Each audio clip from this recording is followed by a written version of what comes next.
92 मुलांची फसवणूक केली शासनाने म्हणून. फसवणूक कशी? हे बघा, फसवणुकीचा प्रश्न उद्भवत नाही.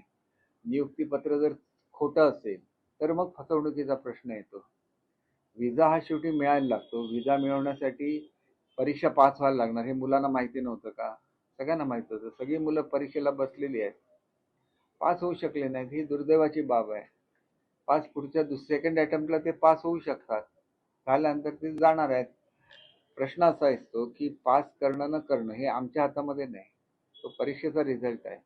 तो परीक्षेचा रिझल्ट या खेपेला थोडा कठीण लागला, पुढच्या खेपेला ती मुलं पास होऊ शकतील.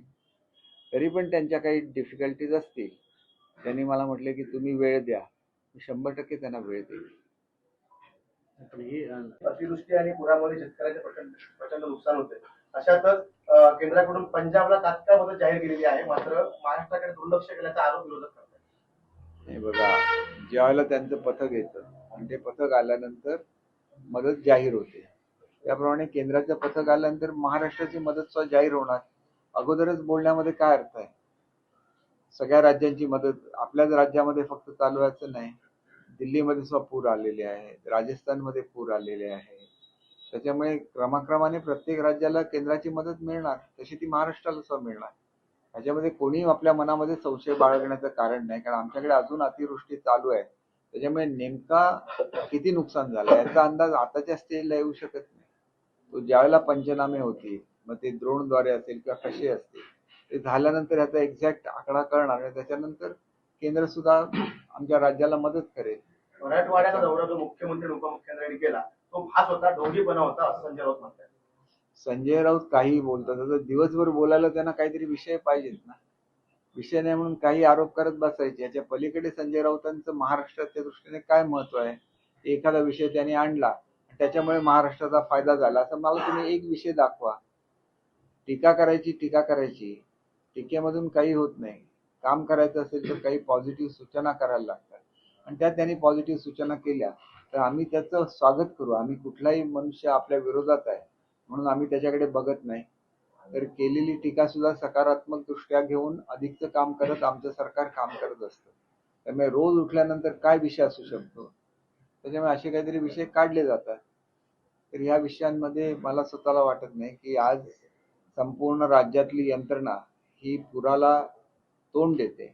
अशा वेळेला त्यांचं मनोबल वाढवणं हे अधिक चांगलं आणि श्रेयस्कर आहे असं मला स्वतःला वाटतं. मंत्री आणि आमदार नालायक असतील तर त्यांच्या सर्व गोष्टी बाहेर काढल्या पाहिजेत असं विधान जे आहे ते वनमंत्री आणि पालघरचे पालकमंत्री गणेश नाईक यांनी आज बघा, आता प्रत्येक जण काय विधान करतात याच्यावर मी स्वतः उत्तर देणं हे काय योग्य आहे असं मला स्वतःला वाटत नाही. त्यांनी कुठल्या कॉन्टेक्स्ट मध्ये बोलले, कोणाला उद्देशून बोलले, मला काहीच माहिती नाहीये.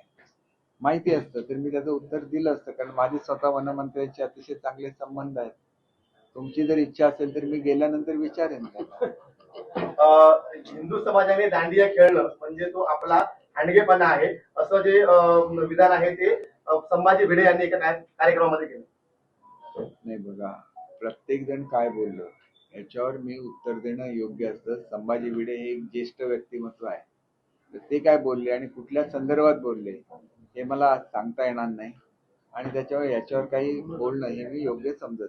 सर्व शेतकऱ्यांच्या डोक्यावरची कर्जमाफी करावी असं जयंत पाटील म्हणतात. कर्जमाफी ही एक प्रक्रिया आहे आणि महाराष्ट्रामध्ये पूर्वी सुद्धा ती झालेली आहे. सध्याच्या परिस्थितीमध्ये पिकाचं जे नुकसान झालं त्याची नुकसान भरपाई शेतकऱ्यांना मिळणं आवश्यक आहे, आणि ती 100% आमचं शासन शेतकऱ्यांना मिळवून देणार. राज्यातले विषय झाले, सिंधुदुर्ग केलेली आहे. अंमली पदार्थ हे सगळ्यात वाईट असतात, त्याच्यामुळे एक पिढी बर्बाद होते. तर ह्याच्यावर कारवाई करावी अशी तर मागणी केली, आणि मी स्वतः एसपींशी सुद्धा बोललेलो आहे. त्यानंतर मी स्थानिक PI बोललेलो आहे, आणि पहिली प्रायोरिटी ही अंमली पदार्थांच्या कशा प्रकारे येणार नाहीत याच्यासाठी आपल्याला कारवाई करायला लागेल, आणि ती कारवाई झाली तर आपली पुढची पिढी ही व्यसनाधीन होणार नाही हे निश्चित आहे. शिंदेच्या शिवसेनेकडून धाराशिवमध्ये शेतकऱ्यांना मदत करण्यात आली, किट जे वाटप होणार त्याच्यावर जाहिरात करण्यात आली होती, त्यामुळे शेतकऱ्यांनी नाराज होऊन ती मदत नाकारली. यावर आपली होती. हे बघा, मी तुम्हाला एकच गोष्ट सांगतो, प्रत्येक ठिकाणी नाकारलं जात नाही. एखादा दुसऱ्या पक्षाचा मनुष्य असतो ना, तो दाखवण्यासाठी म्हणून नाकारून ते टीव्हीवर बातमी देऊ शकतो. म्हणजे मदत देणं चुकीचं आहे का? तर मदत देणं चुकीचं नाही. मदत झाली पाहिजे. त्याच्यामध्ये सुद्धा मदत मिळूनही त्याच्यावर राजकारण करणारी लोक असतात. कारण त्यांना ते राजकारण करण्यामध्ये सुख मिळत असतं मदत मिळण्यापेक्षा. तर त्यांना आपण उदाहरण म्हणून त्यांच्याकडे बघता कामा नये. मदत आपण सातत्याने करत राहिली पाहिजे. आणि मदतीचा फायदा हा जे लोक दुःखी झालेले आहेत त्यांना झाला पाहिजे. हेच सगळ्यात योग्य आणि त्याला सोल्युशन आहे असं मला स्वतःला वाटतं. तुम्ही मदतीचे किती ट्रक गेले ते बघा.